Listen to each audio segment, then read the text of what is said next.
આગામી 17મીના રોજ ભારતના 4 દિવસના પ્રવાસે આવી રહેલા ચીનના પ્રમુખ શી જિનપિંગ અને તેમની સાથે ચાઇનીઝ પ્રતિનિધિમંડળ સાથે અમદાવાદની મુલાકાત દરમિયાન અમદાવાદ મ્યુનિસિપલ કોર્પોરેશનના કેટલાક water project, urban health centre અને આંગણવાડી પ્રોજેક્ટના શૈક્ષણિક આદાન-પ્રદાન માટે MOU કરવામાં આવનાર છે।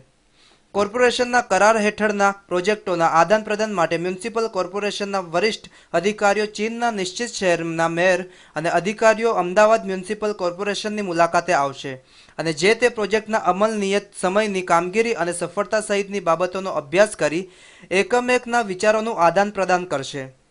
ચાઇનીઝ પ્રતિનિધિમંડળ અને મ્યુનિસિપલ અધિકારીઓ વચ્ચે MOUમાં સૌથી વધુ મહત્વ મ્યુનિસિપલના સંકલિત બાળ વિકાસ યોજનાને આપવામાં આવનાર છે।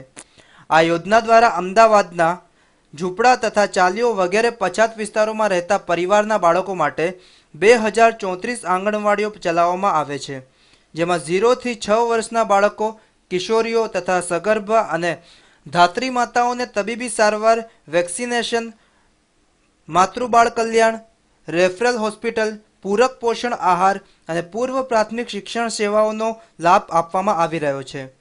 ચાઇનીઝ પ્રતિનિધિમંડળ સાથે મ્યુનિસિપલ MOUને લગતી તમામ બાબતોને એકાદ બે દિવસમાં આખરી ઓપ આપવામાં આવશે, જે ફાઇનલ હશે। પ્રાપ્ત માહિતી અનુસાર અમદાવાદના Sabarmati riverfront, urban health centre, પાણી પુરવઠા યોજના સહિત અન્ય કેટલીક સામાજિક સેવાઓને જોડતી મ્યુનિસિપલ યોજનાઓનો પણ MOUમાં સમાવેશ કરવાની વિચારણા ચાલી રહી છે। એ વિચારણાને અંતે MOU ડ્રાફ્ટ ફાઇનલ કરવામાં આવનાર છે। Mir Dudhrejiya, news online, Ahmedabad.